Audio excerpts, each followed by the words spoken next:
When people make judgments about risk and risky events in their everyday lives, they often do not have access to complete information or statistical evidence. Therefore, they tend to infer from what they have heard or observed and employ general rules of thumb to help them make these judgments quickly and efficiently. These general rules of thumb are known technically as heuristics. Although using these heuristics may be valid in some situations, it may lead to systematic biases in risk judgments. In turn, these biases may affect people's subsequent decisions and behavior. In this section, we look at several common heuristics that people employ when making risk-related judgments and the biases that may result. When people consider how frequent or how likely a potentially risky event would happen, they often retrieve from the memory instances when the event occurred.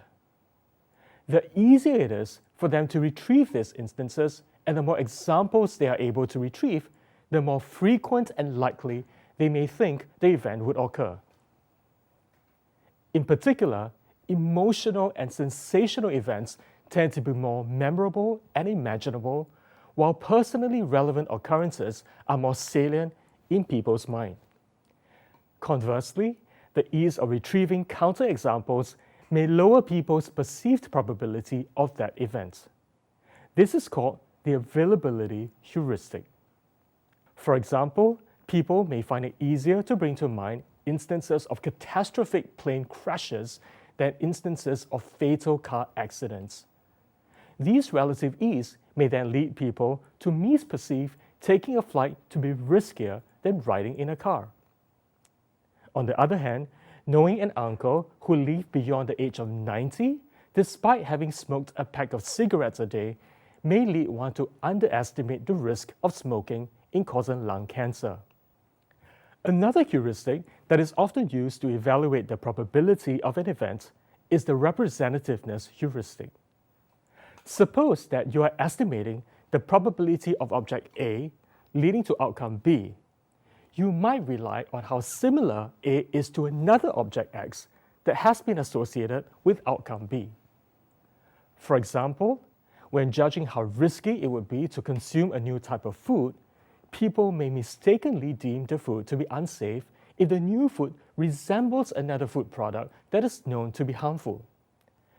Relying on the representativeness heuristic is often accompanied by base rate neglect, or the tendency to ignore the prior probability of X's occurring.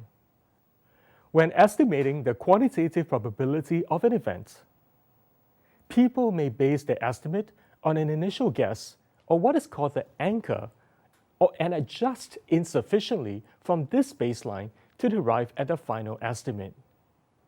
The initial anchor could depend on how people formulate the problem or result from some partial computation. Worse, the anchor may even be a completely random and irrelevant number that just happens to be on their mind when they are making the probabilistic estimate. Examples of the anchoring and adjustment heuristic can be observed in healthcare contexts. For instance, although patients may receive objective information about the risk of getting a disease, they tend to anchor the risk perception on a subjective risk value, perhaps based on what they have heard from a friend, rather than adjust the risk perception sufficiently toward the objective risk value. Consequently, the final perceived risk falls somewhere in between the original subjective risk estimate and the objective risk value, leading them to continue under or overestimating the disease risk. In one study, women with a family history of breast cancer received breast cancer counseling where they were presented with objective information on the average percentage of risk. These patients decreased their average estimate from 61% to 44% in the direction of the objective information provided to them, which is 22.4% on average. However, their post-counseling risk estimates were still significantly higher than the objective risk. These women also incorrectly recalled the objective risk values they were given, citing instead values that were biased toward their original estimates.